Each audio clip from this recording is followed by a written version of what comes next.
이 가나안 땅에 그 땅 안에 두 개의 나라가 양립하는 상황 가운데 있습니다.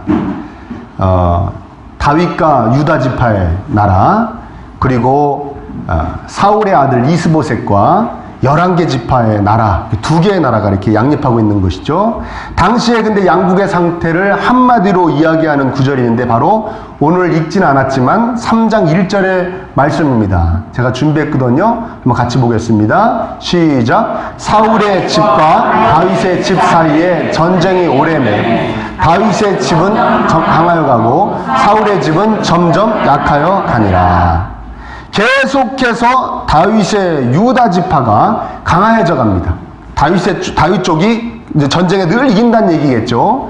7년 반 동안 이 전쟁을 하는데요. 7년 반 동안. 신기하게도 다윗은 1개 지파인데 저쪽은 11개 지파입니다. 11개 지파가 이 1개 지파를 못 당해내는 거예요. 그러니까 이 역사를 통해서도 우리는 무엇을 깨달을 수 있습니까? 하나님의 역사는 수량으로 어떤 힘으로 이루어지는 것이 아닌 것이다 라는 것을 알 수 있는 것입니다.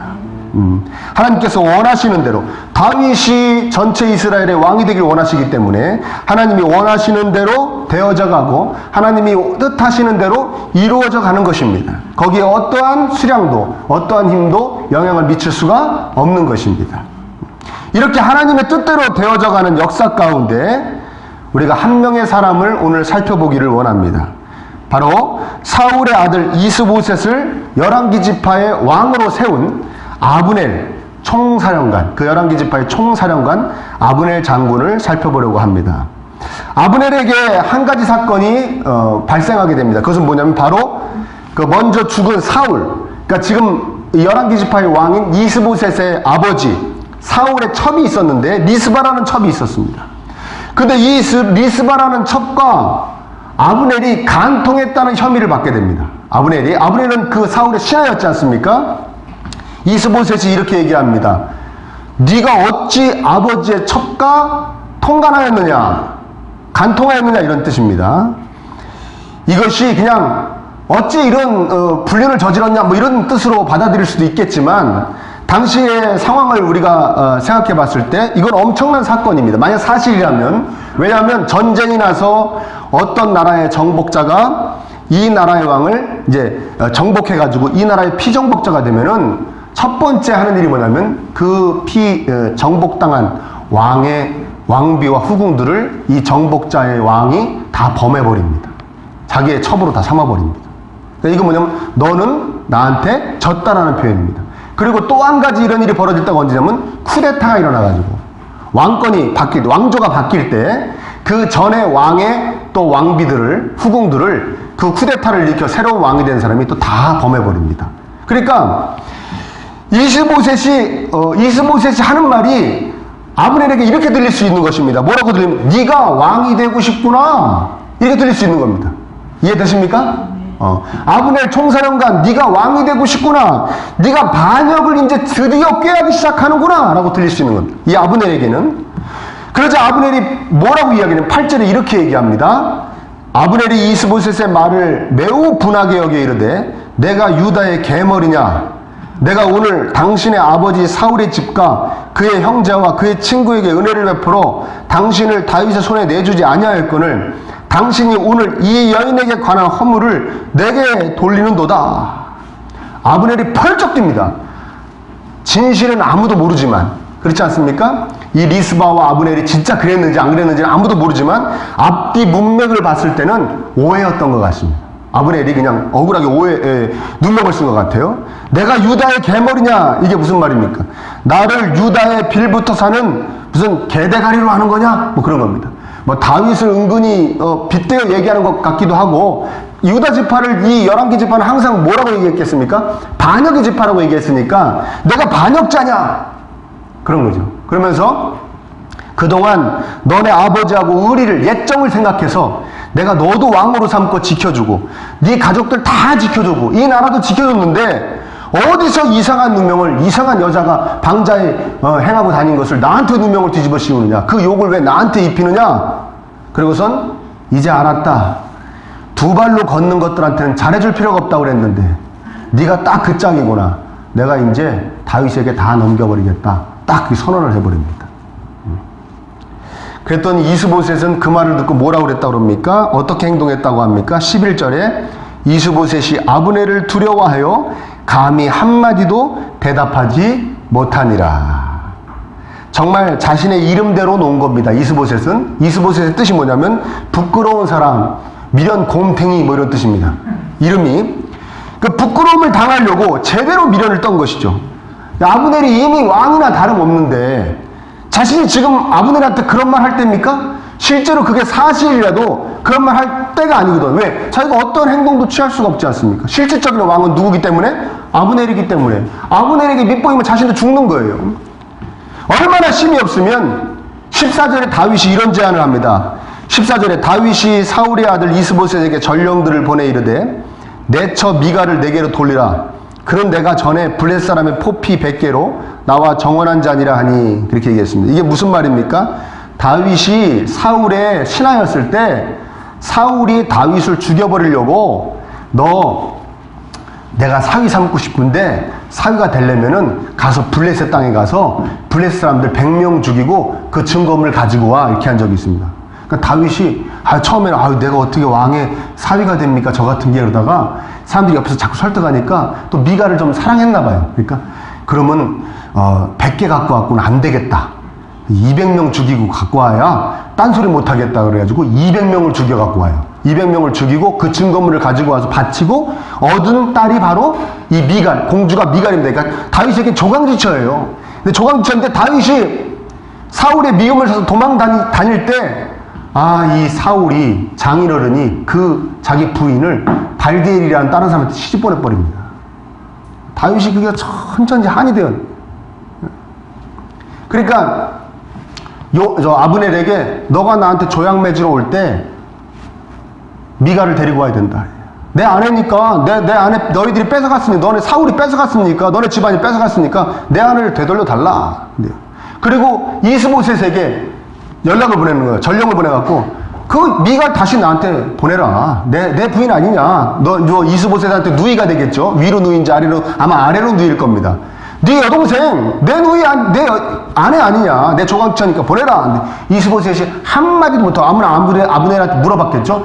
보낼까요? 그러니까 아브넬이 보내. 그러니까 네. 그리고 바로 해가지고 그 미가를 그 발디엘 지금 다른 남자하고 재혼해서 자주 깨가 쏟아지게 사는 그 미갈 발디엘에게 미가를 뺏어가지고 그 남편이 막 울면서 쫓아오는 데까지 쫓아보내고 그 미가를 다윗에게 보냅니다. 그러니까 힘이 하나도 없는 거예요. 이스보셋은. 자, 제가 높아심의 말씀을 드리려고 그래요. 왜냐하면 이 본문으로 또 설교를 언제 하겠어요? 그렇죠? 이 본문으로 다시 설교를 안 할 것 같아서 오늘 본문하고 별로 상관은 없는 얘기인데 하려고 합니다. 무슨 얘기입니까? 한번 따라 할까요? 화는 낼 때 내야 된다. 아멘. 아멘. 이거 성경적인 진리거든요. 여러분, 대책이 서 있지 않는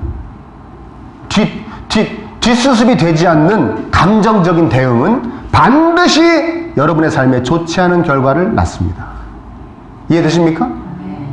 아니 이스보셋이 지금 아브넬한테 이런 거 따질 때냐고요. 지금 우리 아버지 후궁을 네가 범했다며 이러고 따질 때냐고요. 지금 부끄러움을 당하고 화를 당합니다. 그러니까 화도 대책을 세워놓고 내야 돼요. 아멘입니까? 이 안 내는 게 좋겠지만 안 내고 살 수 있어요, 없어요? 없죠. 그리고 화를 내야 될 때도 있다고 성경은 이야기를 합니다. 의분이라고 그러죠. 의분. 다 대책을 세워놓고 내야 되는 것이.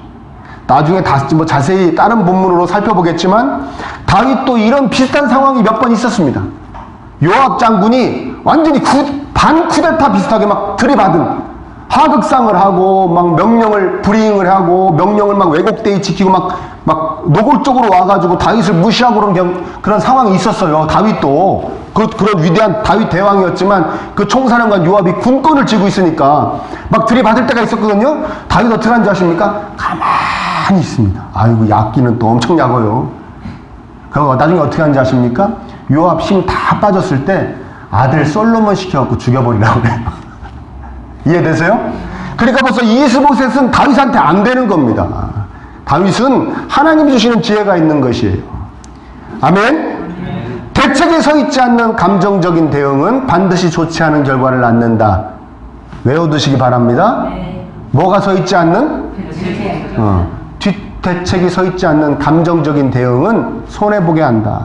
부끄러움을 당하게 한다. 화를 당하게 한다. 이거는 보너스로 말씀드린 겁니다. 아무튼 아브넬은 이 일을 통해서 다윗에게 모든 것을 넘기기로 작정을 합니다. 그리고서는 다윗에게 전령을 보내서 항복할 테니 왕이 되는 것을 도울 테니 조약을 맺자고 합니다. 그리고 아브넬이 결국에는 다윗에게 백기를 들고 들어옵니다. 이스라엘의 이 10개의 지파의 장로들을 설득하고, 그리고 심지어 사울의 지파인 베냐민 지파까지 설득해서 다윗을 왕으로 모시겠다고 간청을 합니다. 다윗에게 와가지고 아브넬이. 사실 아브넬은 하나님의 뜻을 이미 알고 있었습니다. 9절을 보면 이렇게 얘기합니다. 한번 읽어볼까요? 시작. 여호와께서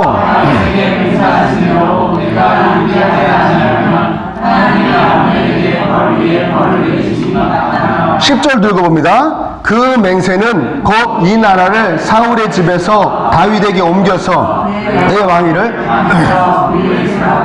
이스라엘과 유다에 세우리라 하신 것이니라. 아멘. 여호와께서 이스라엘의 왕위를 사울에게로부터 뺏어서 다윗에게 옮기시기라고 이미 다윗에게 맹세하셨다는 것을 이 아브넬은 분명하게 알고 있었습니다. 분명하게 알고 있어요. 그래서 이스라엘과 베냐민 장로들에게도 뭐라고 얘기하냐면, 여호와께서 이미 다윗에게 왕권을 주신 거 아니냐, 우리도 거기에 순종해야 되지 않겠느냐, 이렇게 하면서 설득합니다. 자기가 여태까지 자기 편이라고 싸웠던 11개 지파의 장로들한테 총사령관이 설득을 하는 거예요. 하나님이 다윗을 이 모든 12개의 지파의 왕으로 세운 것을 당신들도 알지 않냐, 우리 항복하자, 우리 다윗을 왕으로 삼자, 이스보셋을 제껴버리고 우리 다윗을 왕으로 삼자고 그렇게 설득을 합니다. 이해되십니까? 이미 오래전부터 아브넬은 하나님의 뜻이 누구에게 가 있는 걸 알고 있었습니까? 다윗에게 가 있다는 걸 알고 있었습니다. 다윗이 마침내 이 모든 12개 지파의 왕이 된다는 것도 알고 있었습니다. 그런데 왜 이렇게 오랜 세월 이스보셋을 왕으로 삼으면서 하나님의 뜻을 거슬렀는가? 한마디로 하나님의 뜻을 거스른 거 아닙니까? 다윗이 왕이 되지 못하게 계속 전쟁을 한 거 아니에요, 이 아브넬이. 그 답은 어디에 있냐? 바로 6절에 나와 있습니다. 6절 한번 읽어볼까요? 시작. 사울의 집과 다윗의 집 사이에 전쟁이 있는 동안에 아브넬이 사울의 집에서 점점 권세를 잡으니라. 다윗이 전체 이스라엘 12개 지파의 왕이 되는 것을 막는 전쟁을 치르는 동안 아브넬이 점점 잘못되어져 갔으면 아브넬이 좀 쉽게 빨리 결정을 했을 텐데, 하나님 뜻대로 자신의 위치가 점점 어떻게 됐다고요? 강해졌다는 거예요. 점점 권세를, 싸움은 싸울수록, 하나님의 뜻을 거스르면 거스를수록 아브넬은 점점 개인적으로 부귀영화를 누렸다는 거예요. 그러니까 쉽게 돌이킬 수 있습니까? 없습니까?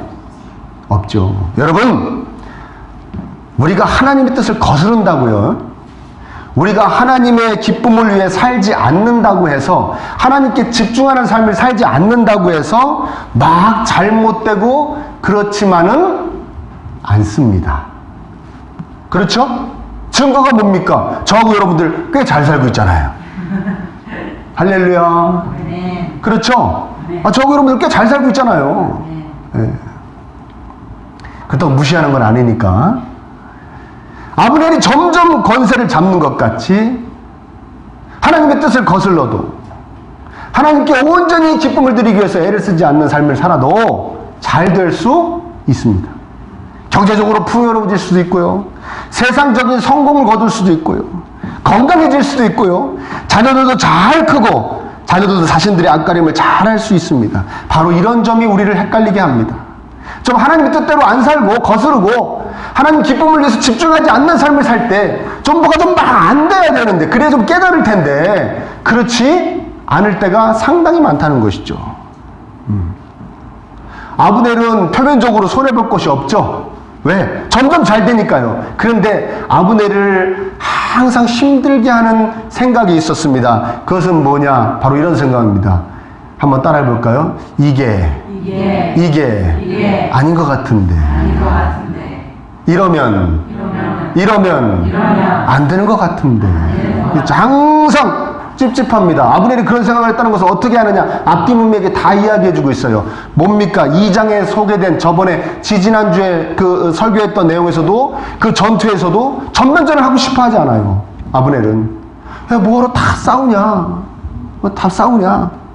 12명씩 나가서 그걸로 우리 승패를 가르자 뭐 이런 얘기를 먼저 제안하고요. 또 전투에서 막 후퇴하는데도 그 아사엘이 막 쫓아오는데도 야, 너 쫓아오지 마라. 나 너 죽이고 싶지 않다 막 그러지 않습니까? 나중에 너네 형을 왜 보냐? 아니, 적국의 총사령관을 자기가 왜 봅니까 나중에?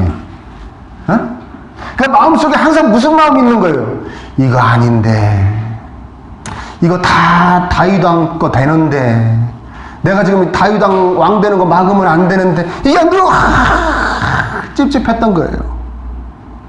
너무나 잘 알고 있기 때문에 다윗에게 하나님께서 사울의 뒤를 이어 이 전체 12개 지파의 왕이 된다는 것을 약속해 주셨다는 걸 너무나 잘 알고 있기 때문에 그냥 막 찝찝한 것입니다. 무슨 말인지 되십니까? 아브넬은 그게 있는 겁니다.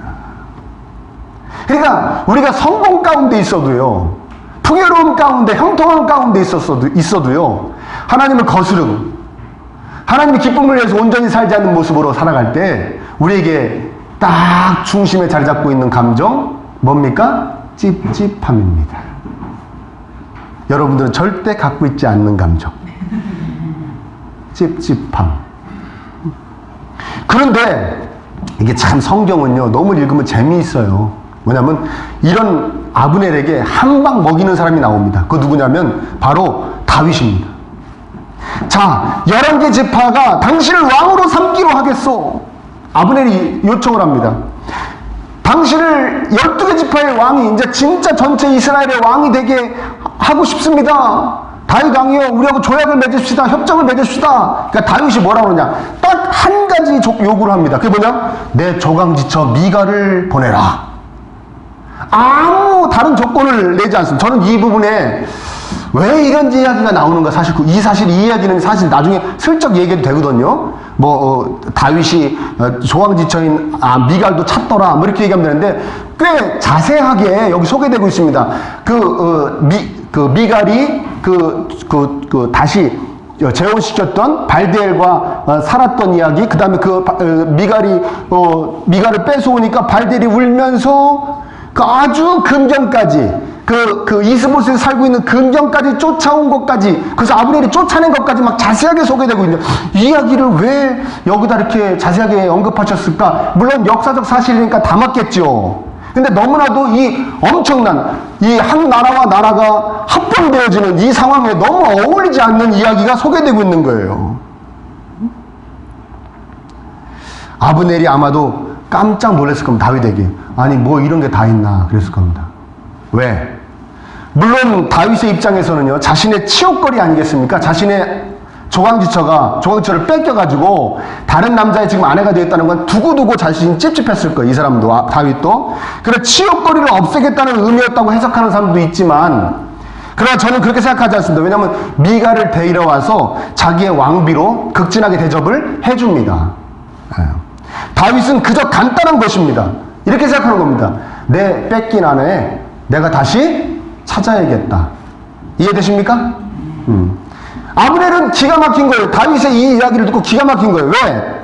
자신은 긴 세월 동안 복잡하게 찝찝하게 석연찮게 살았는데, 다윗에게 사울이 죽고 나자 다윗을 왕으로 삼을까 말까, 이스보셋을 왕으로 삼을까 말까, 이스보셋을 배반할까 말까, 다윗에게 항복할까 말까, 전쟁을 치르면서도 이 전쟁을 치르는 게 맞냐 틀리냐, 이걸 이겨야 되냐 져야 되냐, 이렇게 늘 찝찝하게 살았는데, 그럼 그렇게 찝찝하게 살고 산 다음에 다윗에게 지금 항복하겠다고 그러는데, 근데 다윗은 마치 늘 이 생각을 하고 살던 사람 같아요. 나 왕이 되면 아내를 찾아야지.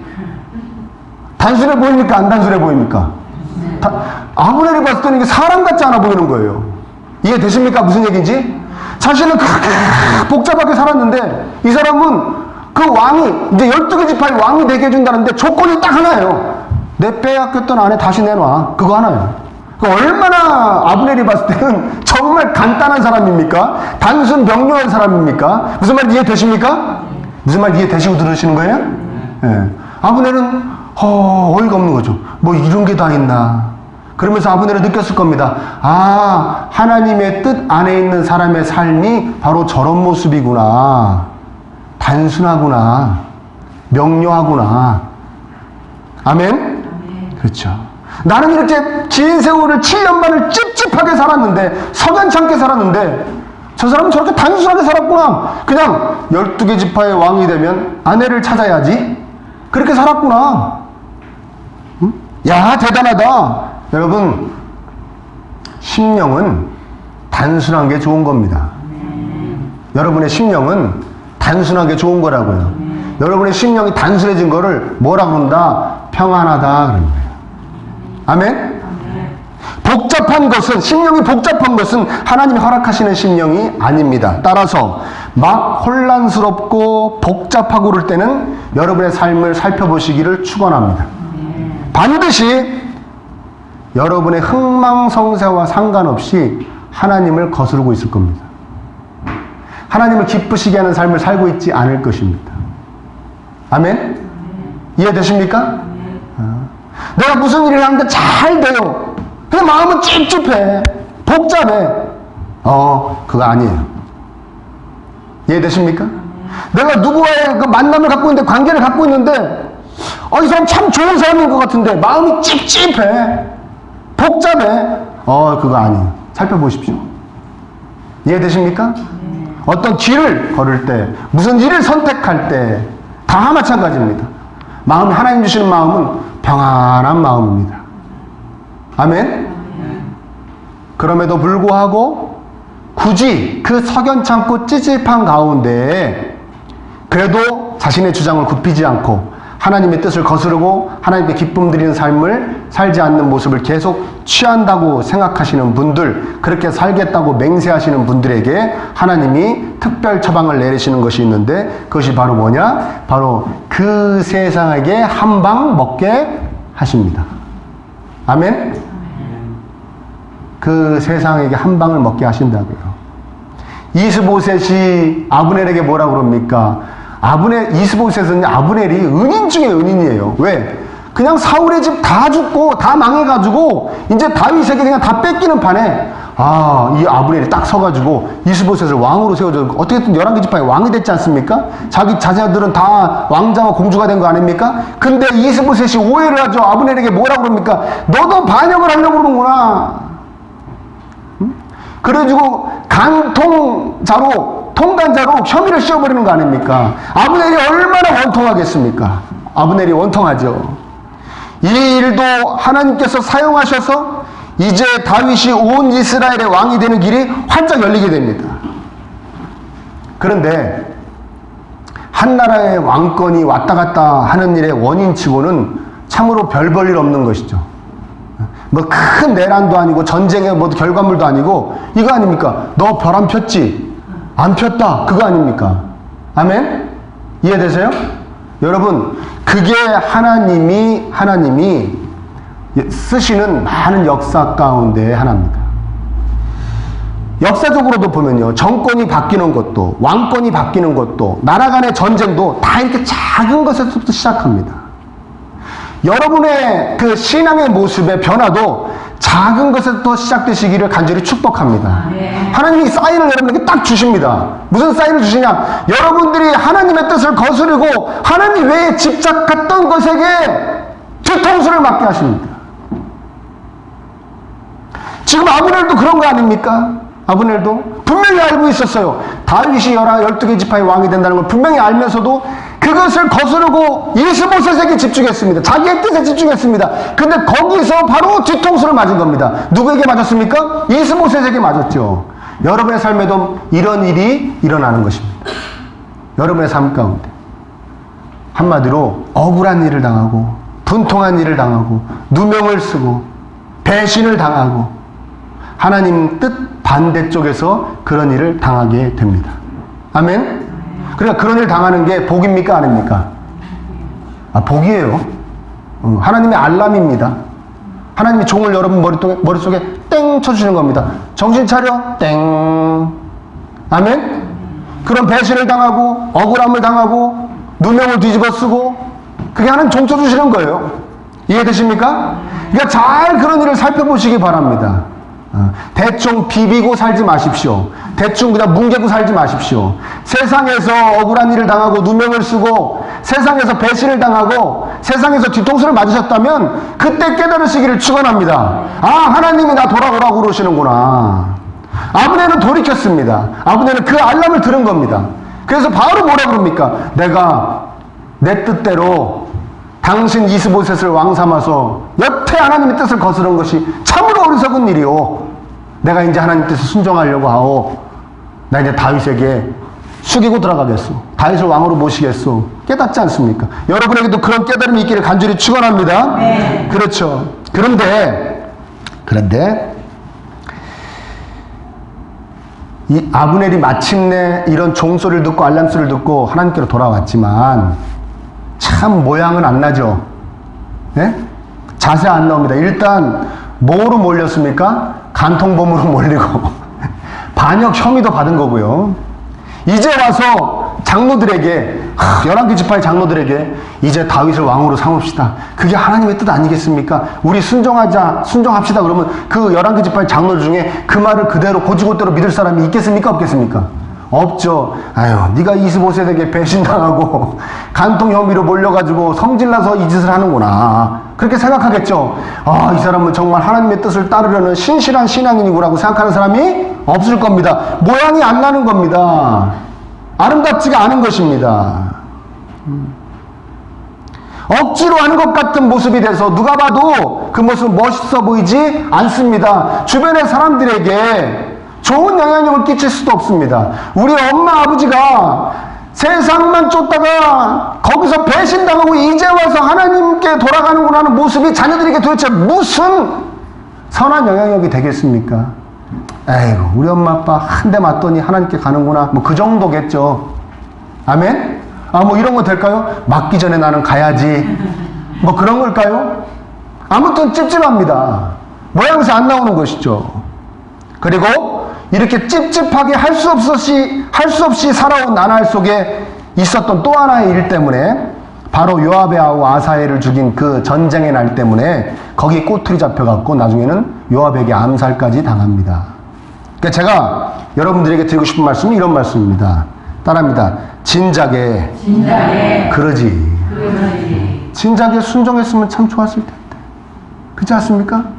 사울 왕권이 무너졌을 때 전쟁에서 블레셋에게 져서 사울이 죽고 요나단이 죽고 그 왕자들이 다 죽었을 때 이 아브넬이 다윗한테 가서 무릎 딱 꿇고 다윗 장군 당신이 왕인지를 하나님 약속하신 걸 다 압니다.